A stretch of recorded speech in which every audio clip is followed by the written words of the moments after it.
All right, welcome back to a brand new episode of the Bonsai Network Podcast. We're going to be trying something a little different going forward here with the podcast.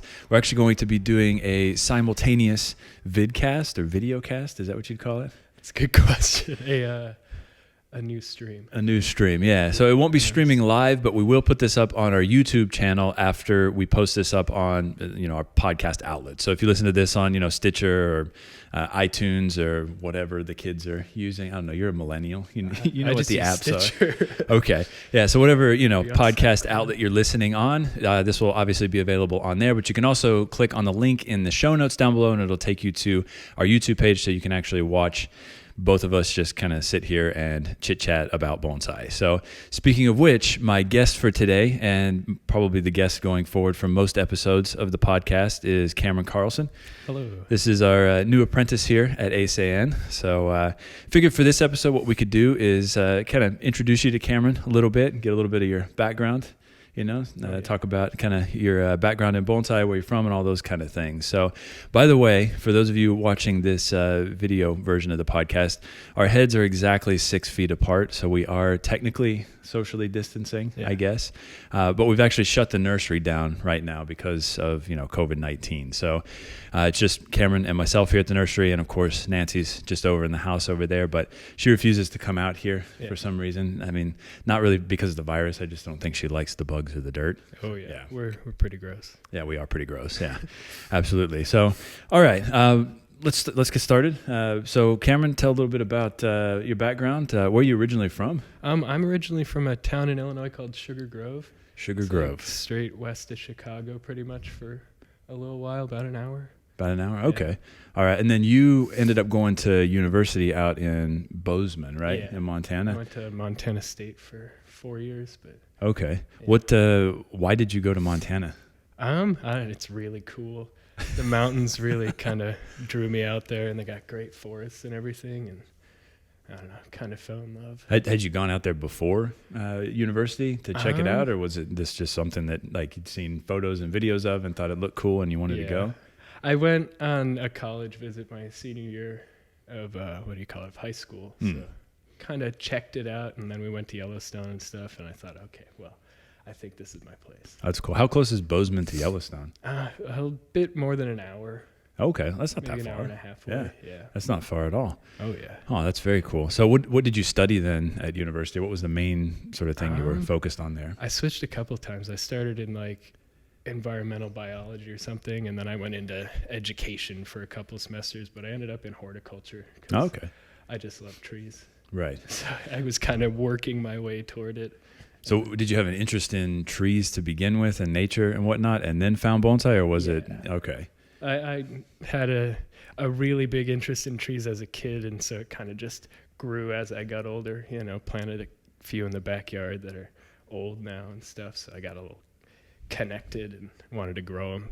Very cool. So where was your first introduction to bonsai then? Was it at university or prior to university? It was while I was there. I think I just saw a picture on Instagram or something, and I thought maybe that's it. Was it one of my trees? It might have been. Probably That's a not. good question. I did start watching your videos after that, though. I was watching those Bonsai Art of Japan videos. Oh my God, those are terrible videos. Oh man, I enjoyed them a lot. They were really you get into a certain species every video or something. Yeah, and I look back on them now. The camera that I started out with was $100, I don't know, Panasonic camera was all I could afford as an apprentice. Oh man. And there was, an inbuilt mic inside of the camera, so it wasn't an external mic. So the sound quality is terrible. The filming is terrible. I think it was all filmed in maybe 720p, something like that.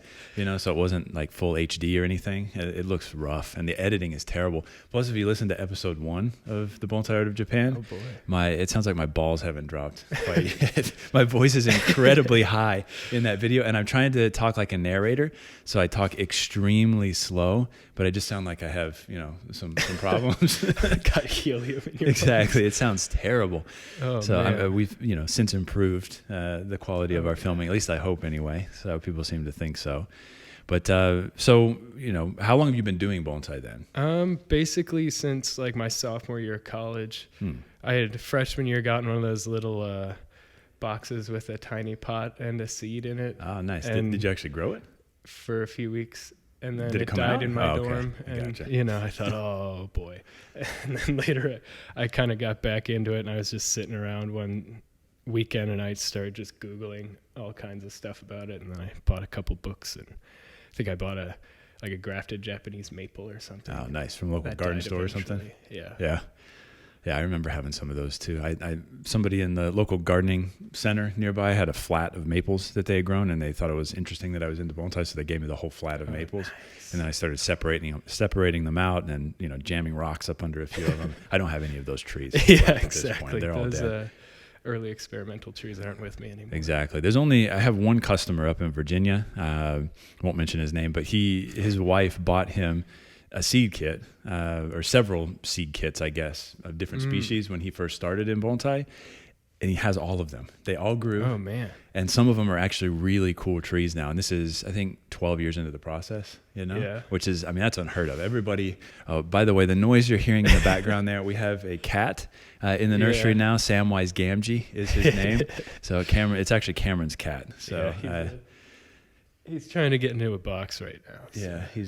Yeah, he's an interesting little cat. Yeah, he's very special. Yeah, he is. He's really pretty, though. Yeah, actually, Cameron's parents came to visit the nursery a little while back, and we were talking about the cat, and then Cameron's mom told me it was a special needs cat. So I didn't believe her at the time, but since he's here, he's been here for about a month now, I can definitely see, where he's she got got that. spunk. He's really neurotic. Yeah. And The weird thing is, too, he sneezes a lot, but what he'll do is he'll go up to a wall and sneeze against the wall and then lick his own boogers off the wall. Yeah, he's at least self-cleaning in that regard. That's true. Yeah, he does stay clean. Yeah, exactly. And he hasn't pooped outside the litter box once. That's so far. Very impressive, actually. Yeah. I don't have anything to knock on here, but yeah, I don't mean to.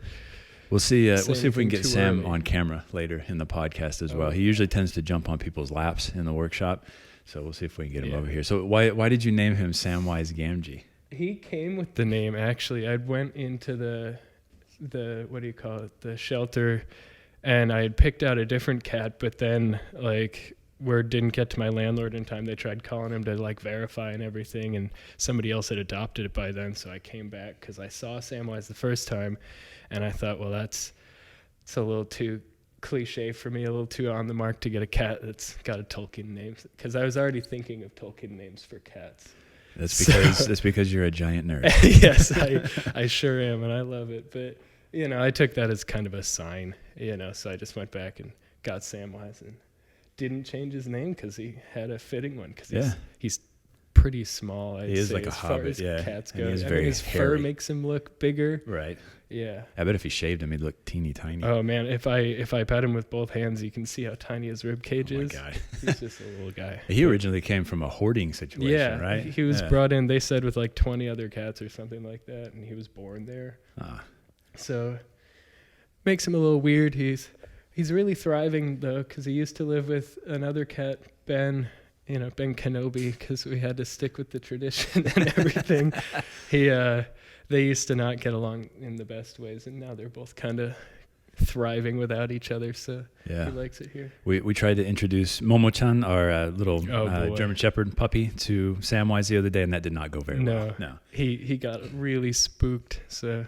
Yeah, I've never seen him react, really harshly to anything, but he took a good swipe at Momo-chan. So. It happens. She's only 16 weeks old, but she's 3 times his size already. Yeah, she's grown really fast. Yeah, she has. So maybe eventually we'll introduce you guys to her in the podcast as well. Yeah, so, that'd be. She's quite a noisy dog, so she could add a little bit. Up. Yeah. Really easily. Definitely. So you did, you studied horticulture at university.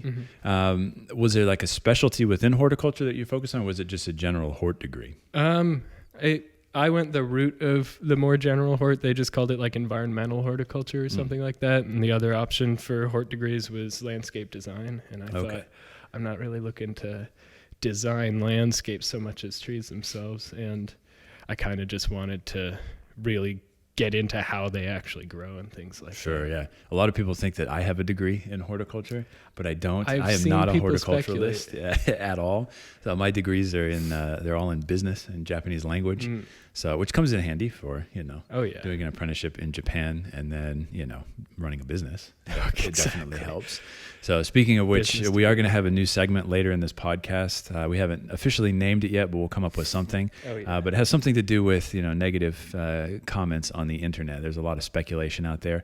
Someone was speculating that I got a degree in international finance, which I do not have a degree in international finance. So and that you've got just general business, economics. Multiple PhDs or something. Yeah, exactly. Like that. No. I'm ABD on my PhD, all but dissertation is what it means. So I do not have my PhD. I have my master's, but not my PhD. So, all right. So you went to university out in Montana, and then. How long have you been out of university? I dropped out in 2017, right around this time. So about 3 years was the last time I was in college. Okay. So I kind of just went around working different jobs. I worked at a lumber company building trusses, or I mostly stacked them, but because I only worked there a few months, and then I got a job at a local nursery at Cashman Nursery. Yeah, talk a little bit about Cashman, because it sounds kind of like an interesting place. Oh man, what a place. Just so many different plants, and I don't know, Jerry's a real cool cat. Jerry's the owner. Yeah. He runs the place, and he came out from Minnesota years ago, like selling trees door to door or something like that, I think is what he said, him and his sons who now help him run the business. And then he got the nursery, and now they just landscape everywhere. So they're one of the biggest landscapers in Montana, right? They're pretty darn big. Yeah. We used to plant all around southwest Montana. I think the farthest we went out was out past Dillon, like near the Idaho border, like west. So it was pretty fun. Yeah. All the adventures we got into, going all these places. I planted actually this time last year some lilacs in Cameron, Montana. So nice. That's probably my highlight. Was I got to take a truck out there and do it. Oh, that's very cool. Oh yeah. So how long did you end up working out there then? That was the last 2 years. I worked 2 seasons at least. We didn't really do anything in the winter, but okay. Yeah. And then in I guess it was 2018, you started coming to Eisei-en for our intensive classes, right? Yeah. So you were part of the first round of deciduous. We're deciduous A. Deciduous A. Yeah, represent. So so you started coming out for that. I guess that would have been probably December of 2018, November, December, something like that. And you ended up coming all of last year as well. Yeah. And then I don't know if it was the second or third session last year, you approached me about doing an apprenticeship. Yeah. I think it might have been the March one. And then May, I think I hammered it home and hit you up again about it. But it was one of those later sessions. Yeah. I was like, hey, how are you? You need an apprentice around here? You're building a lot of stuff. Yeah, I was very reluctant to take on an apprentice, mainly because we had so many bad experiences with other apprentices at Fujikawa-san's place in Japan. I was his first apprentice, and we had Mayoka-san, who was an excellent apprentice at the nursery, stayed for, I think he was there for 9 years, like I was. Then he recently broke away to start his own thing, but after that, we had a slew of foreign apprentices and Japanese apprentices, and none of them worked out very well. Yep. It left a bad taste in everybody's mouth. So, I was very reluctant to take on apprentices. And I've told my story many times in different outlets, including the podcast. But like when I wrote Fujikawa-san to become an apprentice, and when most people do an apprenticeship in Japan, you find a person you want to study with, and then you approach them, via letter or email or whatever. And then, of course, they almost always say no, and then you come back and do it again and again and again until you finally wear them down. But it's not necessarily a wearing them down thing. It's them figuring out if you're gung-ho enough to keep coming back and asking again and again. Oh, yeah. So I get emails all the time from people, I want to be an apprentice at your place. So, and now I'm revealing my secret. So this is maybe a problem, but I get emails all the time from people like that. And then I actually have a special folder in my email that I move those emails into, and I don't respond. And I wait to see if any of those people write back again. Not a single person has ever written me a second email back about wanting to be an apprentice. So that's my way of weeding out, how do you say, the wheat from the chaff? Yeah, exactly. Yeah, exactly. So, I think, was it last fall? I decided, okay, we were at like a tipping point here at the nursery. And it's true for, every business. When you start out as a small business, you get to a point where, you're making enough money to maybe bring an employee on or somebody on to help out. And you need the help, but it's like right at the edge there. So we had just gotten to that point in the fall of last year, and the nursery was getting out of hand. I tripled the size of the nursery last summer. We were bringing in tons more trees, and I was doing everything myself here. Like I said, Nancy's not big on the outdoor work. So, I built all the structures myself and was working on the trees myself, but I didn't have any time at all to actually work on the plants here. As a matter of fact, the first tree that I styled of my own here at the nursery wasn't until fall of last year, which was a full solid year after we had opened the nursery. I styled clients' trees, and we'd been working on students' trees, but I hadn't actually worked on any of my own material here at the nursery until last fall. And that was actually the first tree that we featured in our Bonsai-U series on YouTube, was the pinyon pine. Okay. Yeah, I styled that one last fall. So it felt good, to actually start working on trees. But then it was like 2 months until I styled the next tree because I had too much to do in between. So, we ended up taking Cameron on, and then you started right after we got back from Japan, actually the day after I got back from Japan from our tour this year in February. You came over and started that day, and I think the first day we redesigned the upper area of the nursery. Built these benches and stuff, or the mini benches, I guess. Yeah, we had a whole bunch of whiskey barrels. I mean, the nursery here is only an hour and a half, I think, from Jack Daniel's distillery. So I wanted to keep kind of that cool theme, tie it in Tennessee-wise, but still have that sort of wabi-sabi. So we call it, hillbilly chic, hillbilly wabi-sabi, something like that. Yeah. Kind of a mix of the two cultures, I guess. But yeah, we rearranged the upper garden. Actually, I did a walkthrough of the nursery in a vlog a few weeks ago, so I'll put a link to that in the show notes down below, or the description of the video podcast here, so you guys can see what we're talking about exactly. But that first day, I mean, we busted ass, and I think you were sore for days after that. A couple of weeks. Yeah. It felt like, because we were just building those first 2 weeks. Building and building and building. Because it was still, it was February, so it was just prior to repotting season. So, we wanted to get as much done as possible in that segment of time before we had to get into repotting. And then the repotting season was basically 1st of March through essentially the end of April. Yeah. We potted almost every day. I'd say, several hundred trees we got done. It was a lot of work. I think I got like a cough and a raspy voice just from breathing so much soil dust. Exactly. All the sphagnum I Graydon breathed in. I'm wondering if I got we should probably start moss wearing in masks. my lungs. Yeah. Yeah, we have them anyway. Why don't we just wear them inside all the time? This is true. That would be terrible.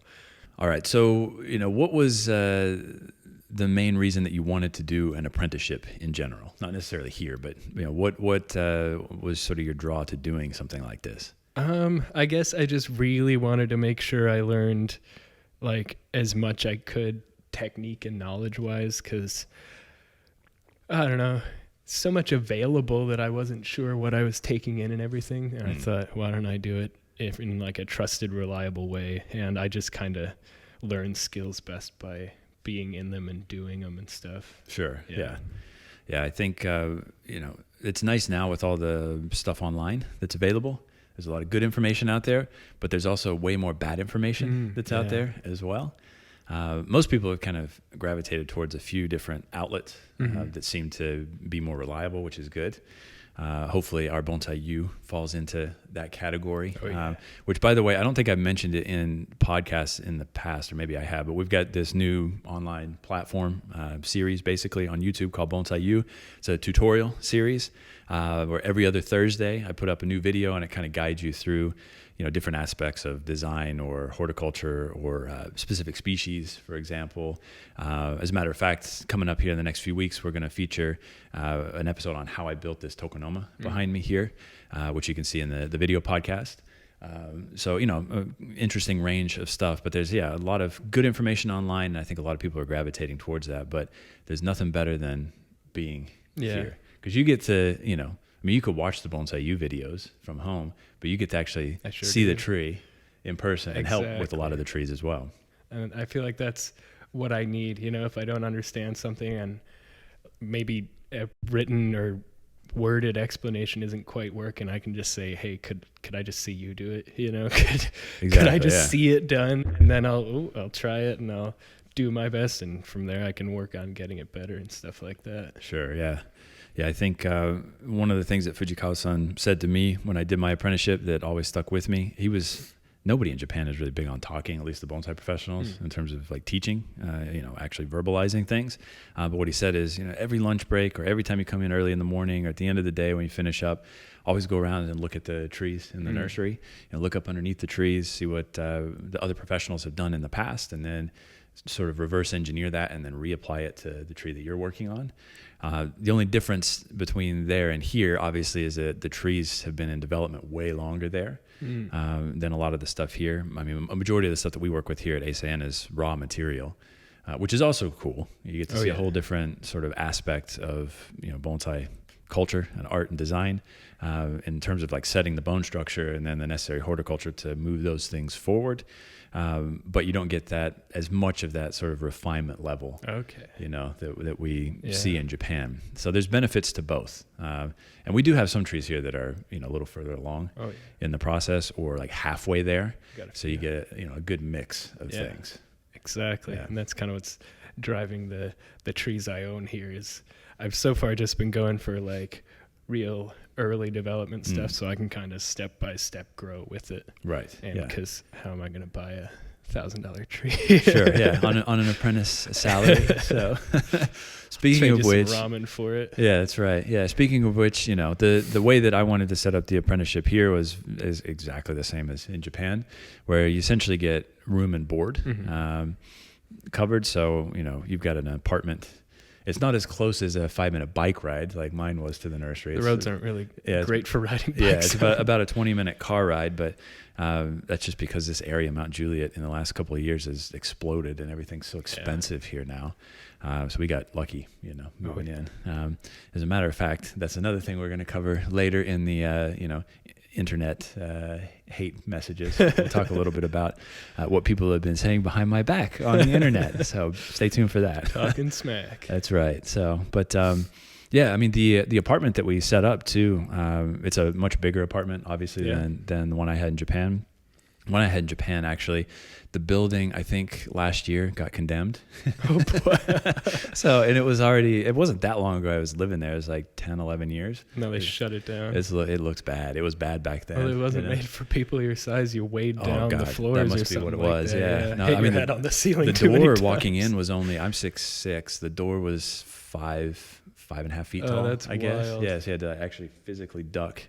To get underneath it. The world is not made for us. It's not, yeah. Because you're what, 6'4", 6'5"? I think I'm maybe like 6'3". Oh, okay. People like to tell me I'm taller, but I don't buy it. Yeah, I think. Well, I mean, you're super skinny, so it makes you look taller. Exactly. It's like the whole vertical horizontal stripes debate. Maybe I just look taller. Yeah. I have an uncle who's 6'9", and he's about as skinny as you are, so he looks like he's 8 feet tall, and he wears cowboy boots with giant heels on the back as well. Oh, good idea. Yeah. So he was actually a truck driver. Boots.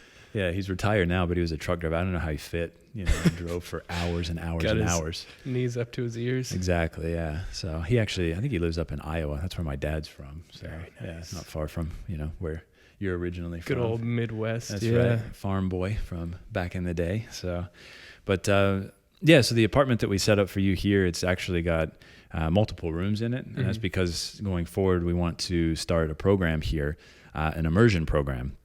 So at Fujikawa-san's place, I guess this was probably it would have been 2011 when we started it. So almost 9 years ago. We started in August of 2011. We did a sort of immersion type program there where you could come for 2 weeks to 2 months, or up to 3 months actually, and study at the nursery. And Fujikawa-san had a separate apartment. Actually, his family owned an apartment complex, and he left one of the rooms open and rented that out to students. So that's what we're going to be doing here, hopefully starting in 2021, depending on this whole virus situation. We'll start it up then, but people can come and study for 2 weeks to 2 months and rent out one of the extra rooms that's in the apartment. Yeah. So, yeah. And it's, in a quaint area. Yeah. Back off the street and everything. Yeah. It's a nice little setting, kind of an old Southern kind of house, I guess. Yeah. The inside's been totally redone. And then you have some interesting neighbors as well. Yeah. They're pretty fun though. You Yeah. know, I've been chatting with them lately. Yeah. It's nice. It's almost like we got our own little community back Yeah. off Leeville Pike. Yeah, exactly. And Lebanon. then you're growing some vegetables and stuff too, Yeah. right? I should probably bring them in tonight, shouldn't I? Yeah, actually, what is it? It's May 8th today. There's a frost warning Yeah. here, which has never happened. I think this may be the latest or one of the latest dates on record in Tennessee and Nashville for frost. Oh boy. Usually April 30th, beyond that, you're totally fine. For some reason, it's getting down to 1 degree Celsius tonight, which is just above freezing, but it may dip in certain areas. So as soon as this podcast is over, we're going to have to move a lot of trees inside. It's going to be a crappy afternoon. Yeah. And it's rainy and gross out too and cold already. So it's not going to be enjoyable whatsoever. But 'tis the life of, a bonsai apprentice and just bring them in and bonsai then professional. move them out. Exactly. So you can bring them back in. Exactly. We actually already have a lot of the more expensive client trees that I maintain here already in the workshop because it did get cold last night as well. So it's a pain in the butt, but. Oh, well, otherwise I can just call it a hardening off exercise, you know?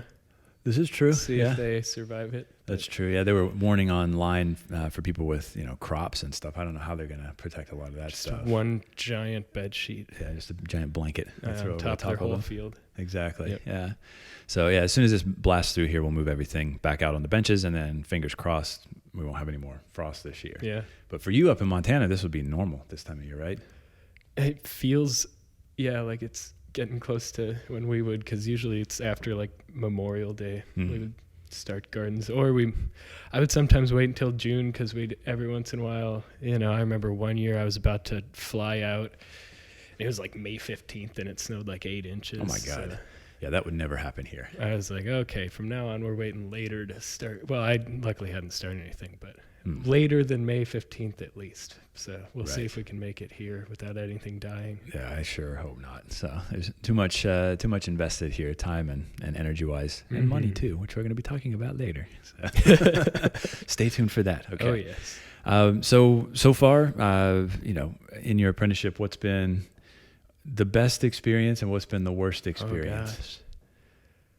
Oh, gosh. I don't know. I felt like last week was kind of rough. I felt like I kept messing up simple things all the time last week. I don't know why. My brain was just not serving me very well. And then it kind of wore me down a little bit. I felt like, oh gosh, I'm going to screw everything up. I got a little in my head. So this week's been a lot better because I feel like I've taken it easier. So sure, yeah. I feel like doing that Rocky Mountain juniper, tried to break my spirit. Yeah. I had you style one of our sort of medium-sized Rocky Mountain junipers that was collected out near Denver, and it's Rockies are not an easy species to style, to wire up, just because the foliage flops, and that tree in particular has bad foliage. It's really long. Really long. Lanky. It's difficult to work with, and it's a very straight trunk. Branches are brittle on that particular tree.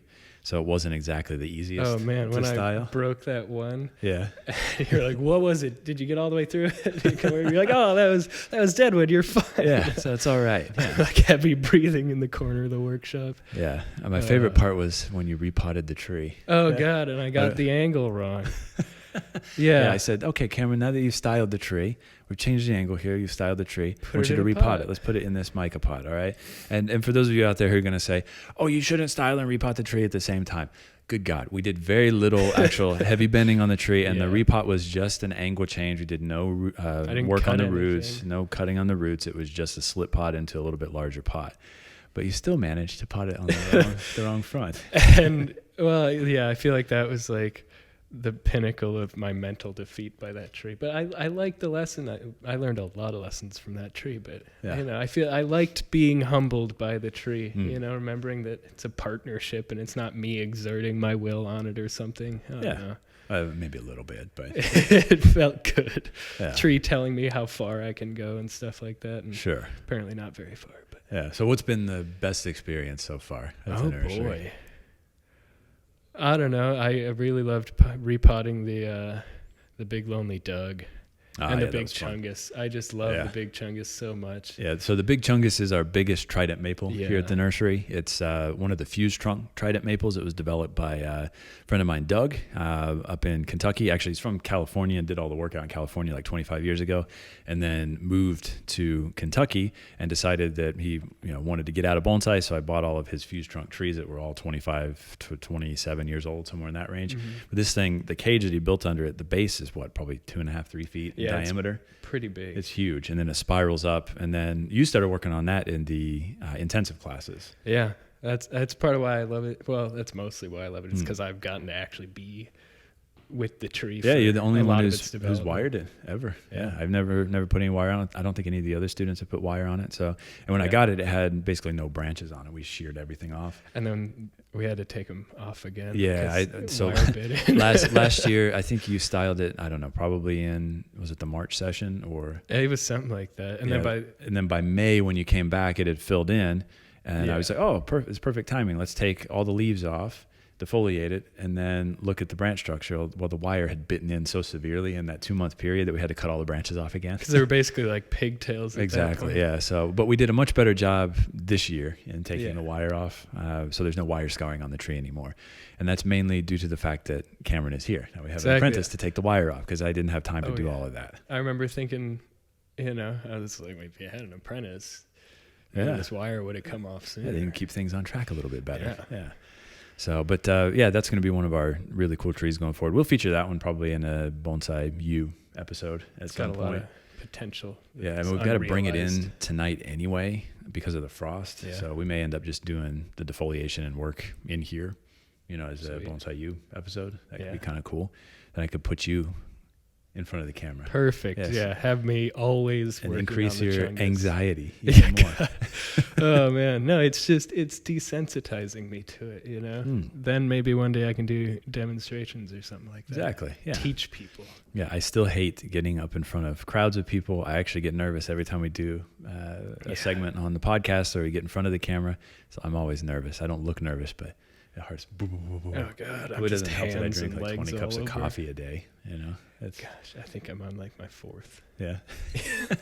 Hey, you got to do what you can as an apprentice. Exactly. It's a mental marathon. So right now you're doing basically 6 days a week at the nursery here. And then some weeks we work 7 full days and just keep working on through.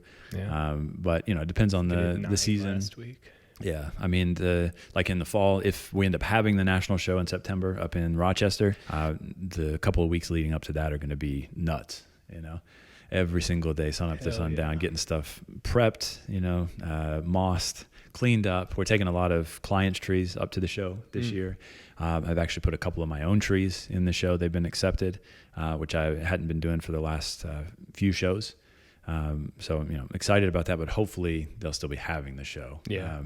I've been talking to Bill Valvanis, the guy who runs the national show, and he hasn't hinted at all that they're canceling it. So I'm hoping that it's still going to be going on, Yeah, that's one of our focuses here. One thing that I'm trying to shift at the nursery, the focus to taking more clients' trees up to the national show, preparing them, taking them up, renting the stands. You probably can't see the stands in the video, but they're up at the very top here on the shelves behind us, renting those out, setting up displays like what you see behind us here in the tokonoma for clients, renting out accent plants, renting out the stands, and then transportation as well.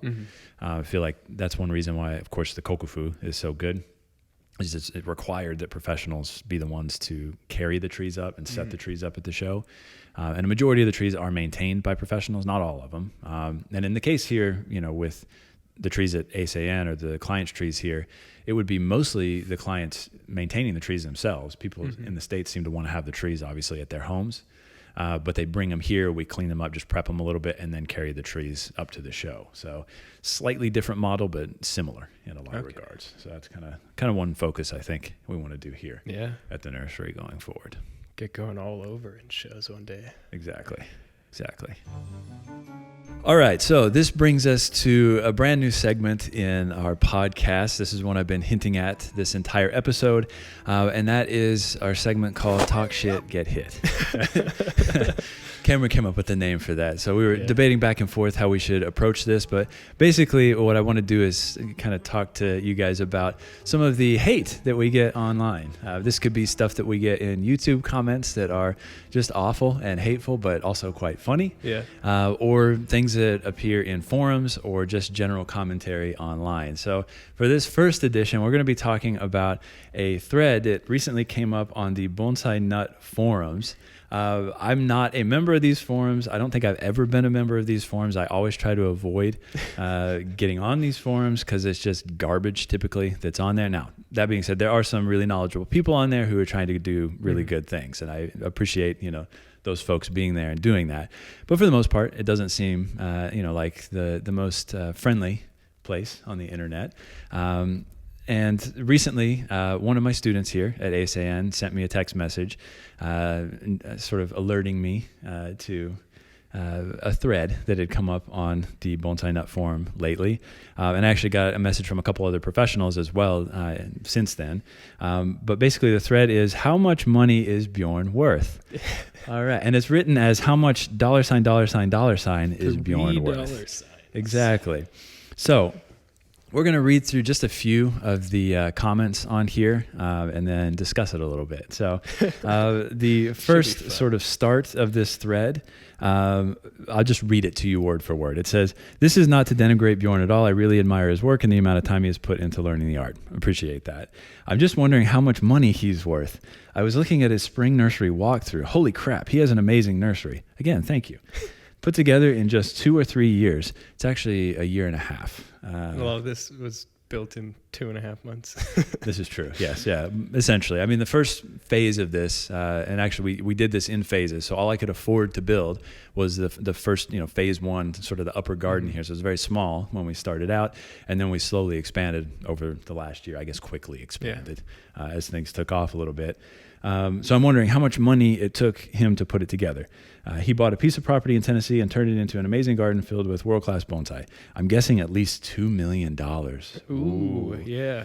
Man, if I had $2 million, I would not be investing in a garden, for sure. So the next comment is, I will bet that nursery is heavily leveraged at the moment. All right, we'll talk about that in a minute here too. Let's go down a little bit further here. Let's see. Oh, I like this one. I enjoy his content. He is young, hip, very knowledgeable, and on the cutting edge of the hobby. But is he wise? Ooh, he certainly has a lot of potential. That's a wise question, though. That is a wise question, yes. I don't know. Maybe I'm a total dumbass. We'll find out. We'll see if this thing lasts very long. So, there are a whole bunch of other comments in here. We'll kind of go through some of these, as we go. But really sort of the general kind of consensus is I either took out massive loans to build this place, or I must have really wealthy family members, or my parents must have given me a boatload of money. Neither one of those things is true. Neither one. Yeah, neither one. Yeah. So, when we started this nursery, actually prior to that, when I finished my apprenticeship in Japan, we were still living in Japan for several years after the apprenticeship, but I was traveling around the world, on average about 250 days out of the year each year. I did that for, I think, 5 or 6 years, just back to back to back, constantly gone, constantly on the road. So, I had no money after the apprenticeship because you're just getting room and board. All you can afford is food, essentially. And then, my folks didn't support me monetarily at all during my apprenticeship. As a matter of fact, they were totally against me doing the apprenticeship in the first place. Speaking of which, are your parents cool with you doing it? They're totally behind all of this. That's awesome. They want me to follow my dreams, so I'm trying to do it. That's very cool. Oh, yeah. Mine were a bit more worried about my future, which is understandable. At the time I was like, screw you, I'm going to do what I want to do. But, thinking back on it, if I ever have kids, I would feel the same way, if they wanted to go study Tibetan basket weaving or something, some sort of weird arts and crafts. Tibetans need baskets. They do need baskets. This is true. Let me go. So, we had no money, and I traveled around. We saved every penny that we made, every single penny that we made, aside from, paying taxes. And at that time, we were paying taxes to the United States, even though we were living in Japan. I was making my money mostly in the States and a little bit in Europe as well, but almost exclusively in the States. So we paid taxes in the States. We saved every other penny that we could. And then when we moved back to the U.S., we rented a small apartment in Nashville for a few months while we could search for a piece of land, a piece of property to build the nursery on. And I'm of the opinion I don't need a big house. Living in Japan, our apartment was, I think, 45 square meters, something like that. It's like 450 square feet, something like that. It was very small. It wasn't big at all. But I wanted land. I wanted to have land so we could be private and then, expand the nursery and grow and stuff. So, moving to Tennessee, land is pretty cheap in Tennessee. I don't know if you guys have been here. If you're living in New York, this may sound crazy, but you can buy an acre in Tennessee on the cheap end for like $8,000, something like that.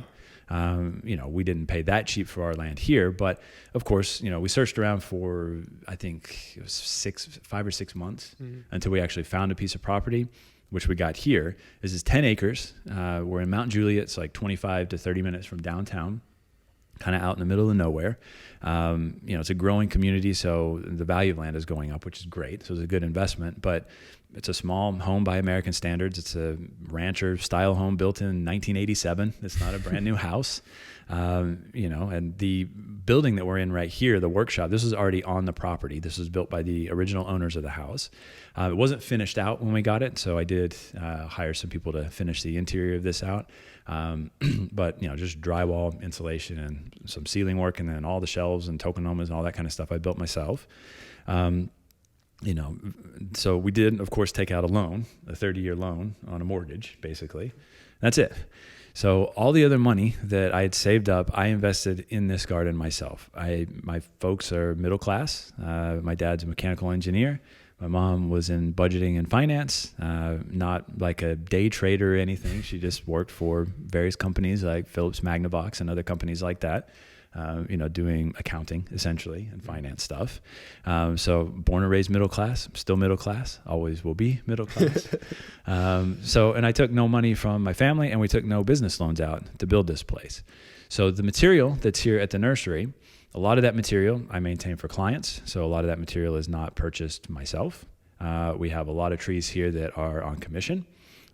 So that's part of our business model. We do have material that I have purchased myself over the last couple of years as well. As a matter of fact, before we came back to the States, about a year before that, Nancy and I had been planning at that point to come back. So I came back and actually went on a small buying trip around the U.S. to pick up Yamadori. A few really good trees and then mostly sort of commercial type stuff that I could work on and then resell. Which is sort of our initial lot of trees that we had here that have mostly sold since we opened the nursery. So I was thinking about these things and little by little investing in this stuff prior to coming back to the U.S. Somebody commented online that if you want to make $1 million in bonsai, you have to have $2 million to start with, which is technically not true. But I get the sentiment. You're not going to make a ton of money necessarily in bonsai, but you can make a living in bonsai. And that was the goal here, was to make, a living in bonsai. It was to do as good as I would if I just used my, degree in business to, sit in an office and crunch numbers into a computer. Oh, yeah. That's all I wanted. It was just to, stay on sort of an even keel there, have a one-to-one kind of thing. Keep your head above water. Exactly. Right. So, and again, like I said, we did this in phases. So I hired somebody to build the fence here. We hired somebody to level the land. It was a decent investment, but that was money straight out of my own pocket, no outside investment at all. And then the second phase of the nursery, we did almost a full year, just slightly less than a full year after we opened. So we opened September 1st, 2018, and I expanded the bottom garden, I think, in July of 2019. Right, so about 10 months later, we tripled the size down below. And that all that involved was, filling in some gravel, putting a fence up around there, and then I built all the rest of the structures, the benches, everything myself, except for Cameron helping me out with some stuff this year when he got here, right? So everything we do ourselves here. It's nobody's business what my finances are, which I don't think this was necessarily done in poor taste. And the original comment in the thread, or the person who started the thread, doesn't seem like they were doing it from a point of malice or anything. but what really irks me is that, I work very, very hard, and I use, I save money, and invest only my own money in these things. And, unlike a lot of people or several people, who do have family money and manage to build gardens in very short order, with that family money and spectacular gardens, I give them that. I did not have that. And it irks me when I hear people talk about that. So, that it's like, all right, step one, we know he couldn't do it himself. Yeah, exactly. So let's get speculating. Exactly. Let's just speculate all the way through. So, but a lot of people, did get that, we made the decision to settle in Nashville for specific reasons, namely that it's relatively cheap here. The land is cheap here. There's no state income tax. Property taxes are dirt cheap here. So what you would pay, for this kind of property up in New York, we pay pennies on the dollar here. Oh, wow. So we made that decision knowing these things, and we wanted to be close to an area that's sort of like a tourist draw for people. So when we have students come in, a lot of people will come with their spouses. Their spouses can go out and do sightseeing in Nashville. There's all sorts of stuff to do here. And then, they can be here studying bonsai. So it works out well for everybody. If we had this property closer to downtown, it would be exponentially higher in cost, but we decided to move just a little bit further out to lower those costs down. And that's basically it, So I don't know. There are some other sort of hateful comments that it got a little biting at times. It did, but, and again, some people really did get that we have worked really hard to build this place up. So let's see if we can find anything else in here. Do you recall any offhand? Oh God, just a debate about how hip you might be and how much potential you may or may not have. Oh, right. People were saying you could be a big name one day. I was thinking, gosh, I thought you already were at this point. No, I think it's the baby face. People think here. I'm younger than I am. Yeah. So I tried to grow the beard out during the quarantine, but Nancy made me shave it. I think it gives you a sense of authority, or people think that you have more authority with the beard. Who's more authoritative here? Exactly. Yeah. I mean, it's me. Yeah, and you're 10 years younger than I am. Exactly. So. That really, really hurt when you shaved it. Yeah, I know. I came out in the morning and go, what happened to your face? I thought it's called being married. I thought we were both going to have beards one day. Yeah, we're going to do bonsai beards and beer or something. Exactly. Change the name of the podcast or something. That'll be a fun podcast when we start breaking out beers. Exactly, yeah. Oh, here's one. Somebody actually did guess correctly here in this thread. They said... if he has a guy for everything, which with as many followers as he does, he probably does, he could trade a styling of a tree for bobcat use, trade a styling for the lumberman, trade a styling for the barrel man. This is all, and they said, and hell, with direct connections to China, because my wife is Chinese. All of these things are true. So there are other ways around, building a nursery than just having to take out massive loans or have a business partner or take family money and invest funds into it. There are other ways to do things. Networking, yeah. So it's just a matter of being a bit more resourceful, I think, than people are willing to give you credit for. So I hope that, clears things up a little bit there. We will be doing a segment like this in every podcast going forward, not necessarily from the Bonsai Nut Forum, unless somebody decides to talk smack again.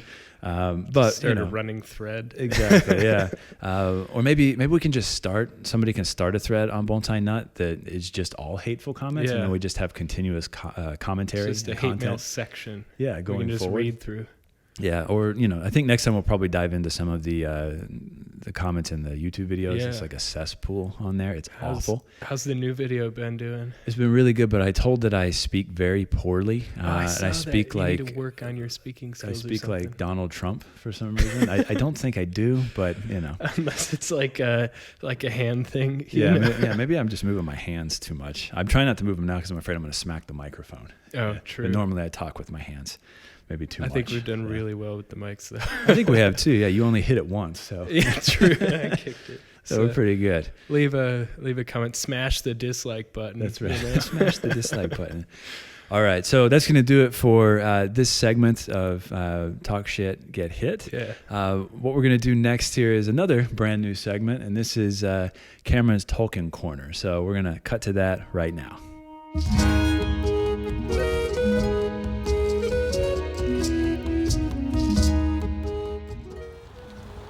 Hi there, I'm Cameron, and I'm here with our Tolkien Tree Talk. Today it's a quote from Treebeard himself, the Lord among Ents, if you will. It's fitting with our Talk Shit Get Hit segment, because he says, "I am not altogether on anybody's side, because nobody is altogether on my side, if you understand me. Nobody cares for the woods as I care for them." All right, I hope you guys enjoyed this episode of the Bonsai Network Podcast. I want to thank Cameron for joining me on this episode. I want you guys to give Cameron some love in the comments down below. And, make sure that you subscribe to the podcast either on YouTube or on whatever podcast outlet that you're using or application. Is that what the kids call it? Or app, I guess. Whatever app you're using. Make sure to subscribe on there, like it, follow us. If you like what we do, you can also donate to BONSAI-U or donate to the podcast via BONSAI-U. All of your donations definitely help. We do everything in-house here production-wise. We film, we edit, we produce, we write, we do it all. We don't have a crew here to help out with that kind of stuff. So we appreciate all of your all's support, and until the next episode, take care. Thank you for checking out this episode of the Bonsai Network Podcast. To have your questions answered in a future episode, please send them to podcast@bjornbjorholm.com. That's podcast@bjornbjorholm.com.